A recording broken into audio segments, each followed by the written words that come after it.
നമുക്കിന്ന് മുടി പൊഴിച്ചിലിനെ കുറിച്ച് കൂടുതൽ കാര്യങ്ങൾ അറിയാം. ഇന്ന് വളരെ കോമൺ ആയിട്ട് കണ്ടുവരുന്ന ഒരു ലക്ഷണമാണ് മുടി പൊഴിച്ചിൽ എന്ന് പറയുന്നത്. പല അസുഖങ്ങളുടെ മുന്നോടിയായിട്ട് മുടി പൊഴിച്ചിൽ കാണാറുണ്ട്.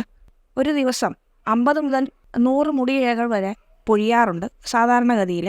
അതുപോലെ നമുക്ക് സ്ട്രെസ്സ്, അതുപോലെ ഹോർമോണൽ ഇംബാലൻസ് ഒക്കെ ഉണ്ടെങ്കിൽ ഈ പറയുന്ന മുടി കൊഴിച്ചിൽ കൂടും.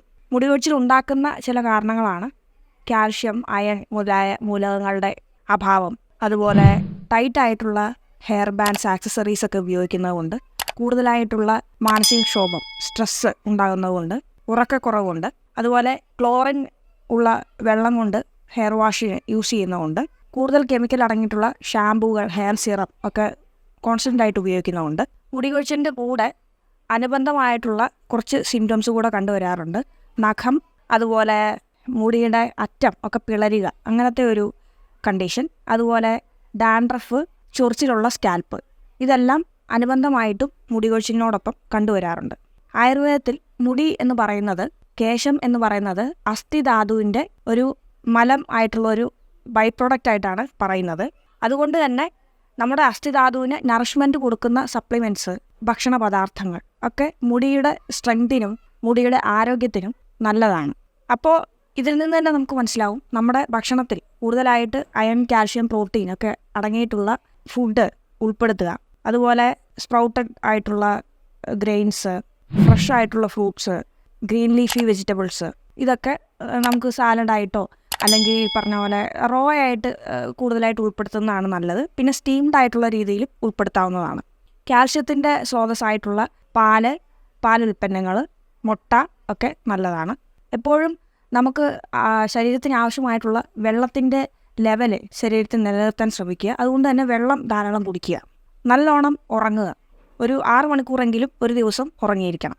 അതുപോലെ തന്നെ സ്ട്രെസ്സ് കുറയ്ക്കാൻ വേണ്ടിയിട്ട് ഡീപ് ബ്രീത്തിങ് എക്സസൈസുകൾ, പ്രാണായാമ, മെഡിറ്റേഷൻ ഒക്കെ നമുക്ക് ഡെയിലി ലൈഫിൽ ഉൾപ്പെടുത്താവുന്നതാണ്. അധികമായിട്ടുള്ള കഫീൻ അടങ്ങിയിട്ടുള്ള ചായ, കാപ്പി, ഷുഗർ, സോൾട്ട്, ഫാറ്റ് ഒക്കെ കൂടുതൽ അടങ്ങിയിട്ടുള്ള ഭക്ഷണ പദാർത്ഥങ്ങൾ ഒക്കെ നമ്മുടെ ഡയറ്റിൽ നിന്ന് ഒഴിവാക്കിയാൽ തന്നെ മുടി കൊഴിച്ചിൽ ഒരു പരിധിവരെ കുറയ്ക്കാൻ സാധിക്കും. അതുപോലെ നേരത്തെ പറഞ്ഞ പോലെ ടൈറ്റായിട്ടുള്ള ഹെയർ ബാൻഡ്സ് യൂസ് ചെയ്യാതിരിക്കുക, അധികം മുടിക്ക് കെമിക്കൽസ് ഇടാതിരിക്കുക. ആയുർവേദത്തിൽ എന്താണ് ഇതിന് പ്രതിവിധി? നമ്മുടെ ഹെയർ മസാജ് ചെയ്യുന്നത് ശിരോ അഭ്യംഗം എന്നാണ് ആയുർവേദത്തിൽ പറയുന്നത്. ഹെഡ് മസാജാണ്. അപ്പോൾ അതിൻ്റെ കൂടെ സ്കാൽപ്പ്, ഹെയർ ഇതെല്ലാം മസാജ് ചെയ്യുന്നുണ്ട്. അതിന് പ്രത്യേക തരത്തിലുള്ള മെഡിക്കേറ്റഡ് ആയിട്ടുള്ള ഹെയർ ഓയിൽ യൂസ് ചെയ്യുന്നുണ്ട്. അത് ഡിപ്പെൻഡിങ് ഓൺ ദ കണ്ടീഷൻ നിങ്ങളുടെ ആയുർവേദ ഡോക്ടർ നിങ്ങൾക്ക് അഡ്വൈസ് ചെയ്യുന്ന മെഡിസിൻ ഓയിൽ വെച്ചിട്ട് വേണം അത് ചെയ്യാൻ. അതുപോലെ തന്നെ ശിരോലേപം, അതായത് മെഡിക്കേറ്റഡ് ആയിട്ടുള്ള പേസ്റ്റ് തലയിൽ ലേപം ചെയ്യുക. അതിന് എക്സാമ്പിളാണ് ഇപ്പോൾ ഹെന്ന എന്ന് പറയുന്നത്, മൈലാഞ്ചി എന്ന് പറയുന്ന ആയുർവേദത്തിൽ ലേപനം ചെയ്യാൻ പറ്റുന്ന ഒരു ഔഷധ സസ്യമാണ്.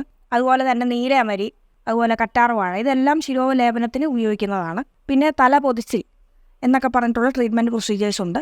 അത് മെഡിക്കേറ്റഡ് ആയിട്ടുള്ള പേസ്റ്റ് തലയിൽ അപ്ലൈ ചെയ്തിട്ട് തല പൊതിയുന്ന ഒരു പ്രൊസീജിയറാണ്.